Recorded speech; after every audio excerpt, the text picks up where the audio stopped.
Doctor Parul Katiyar हूँ और मैं एक सीनियर आईवीएफ स्पेशलिस्ट हूँ।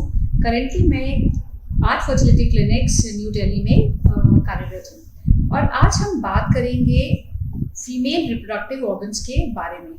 मैंने अक्सर ये देखा है कि जब पेशेंट्स मेरे पास आते हैं वह बहुत कंफ्यूज होते हैं कि उनके एक्चुअल प्रॉब्लम क्या है, कि ट्यूब क्या होती है, ओवरी में क्या हो रहा है। इसलिए अगर हमको समझना है कि किस तरह से इनफर्टिलिटी हो सकती है और क्या क्या कारण है, तो पहले हमें यह समझना होगा कि हमारे फीमेल रिप्रोडक्टिव ऑर्गन्स क्या क्या होते हैं और उनका क्या क्या फंक्शन है। इसके लिए मेरे पास एक मॉडल है। ये मॉडल एक फीमेल रिप्रोडक्टिव ऑर्गन का है और इसको समझने के लिए मैं आपको एक एक करके ये सारे पार्ट्स इसके बताऊंगी। सबसे पहले जो नीचे का पार्ट है उसको वजाइना कहते हैं। वजाइना वो पार्ट है जहाँ पे जो मेल है स्पर्म डिपॉजिट करता है कांटेक्ट के बाद में। इस वजाइना में बहुत सारे ऐसे फोल्ड्स होते हैं जिनको हम रुगोसिटीज कहते हैं और ये स्पर्म को होल्ड करने में हेल्प करते हैं।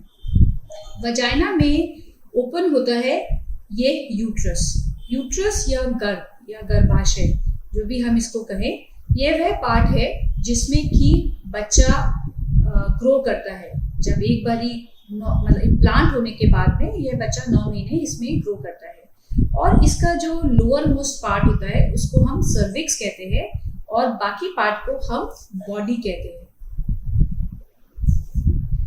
यह एक कट सेक्शन है।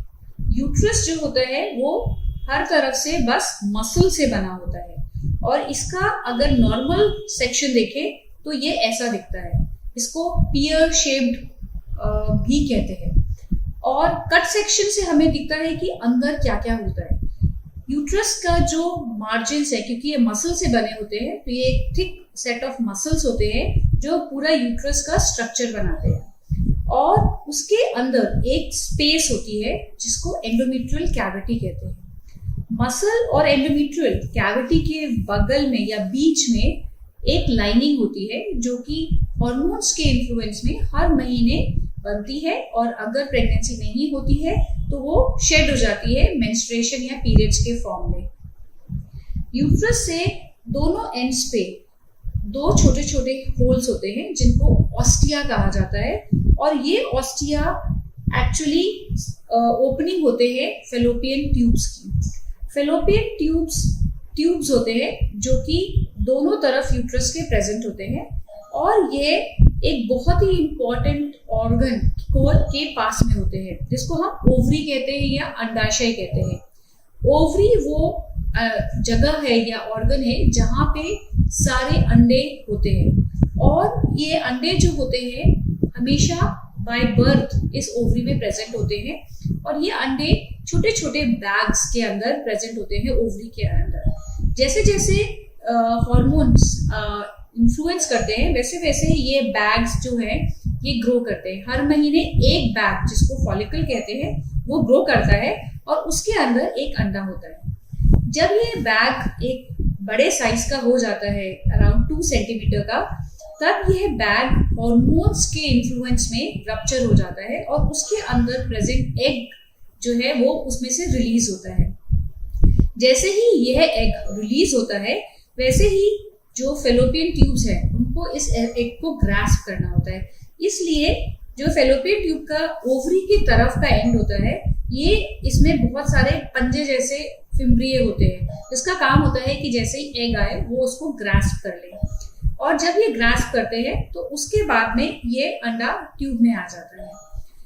इसमें इंपॉर्टेंट चीज है ये समझने की कि जो स्पर्म्स होते हैं वह स्विम कर सकते हैं। इसलिए एक बार यहाँ डिपॉजिट हो गए तो अपने आप स्विम करके ऊपर आते हैं, पर अंडा स्विम नहीं कर सकता या उसमें कोई अपनी मूवमेंट नहीं होती। इसलिए जो ट्यूब है उसके अंदर छोटे छोटे हेयर लाइक प्रोजेक्शंस होते हैं जिनको हम सीलिया कहते हैं और ये ट्यूब में धीरे धीरे ये एग को पुश करते हैं ट्यूब के कॉन्ट्रैक्शन और सीलिया के हेल्प मदद से।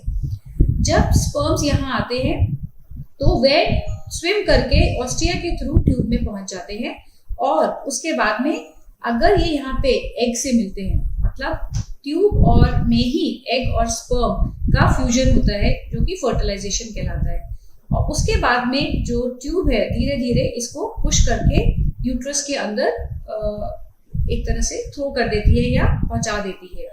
जनरली जो एग और स्पर्म का फर्टिलाइजेशन के बाद में बेबी बनता है उसको हम एम्ब्रियो कहते हैं, और अराउंड 5 डेज या 6 डेज पे जाके ये यहाँ पे पहुंचता है यूट्रस में।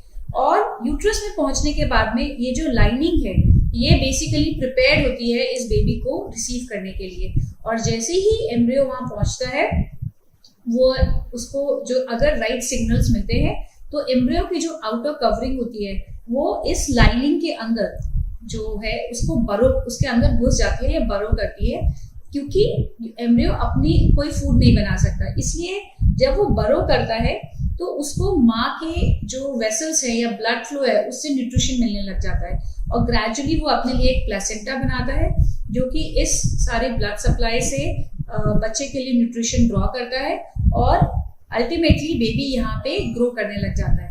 जैसे जैसे बेबी का साइज बढ़ता है वैसे वैसे यूट्रस एक्सपैंड करता जाता है या बड़ा होता जाता है, एंड अल्टीमेटली एक छोटा सा 6-7 सेंटीमीटर का यूट्रस ऑलमोस्ट इतना बड़ा हो जाता है कि उसमें एक फुल टर्म बेबी आराम से 9 महीने तक ग्रो करता है। सो ये बेसिकली हमारा फीमेल का रिप्रोडक्टिव ऑर्गन है, और मोटा मोटा ये समझाने की मैंने इसमें कोशिश की कि किस तरह से एक नॉर्मल प्रेगनेंसी होती है।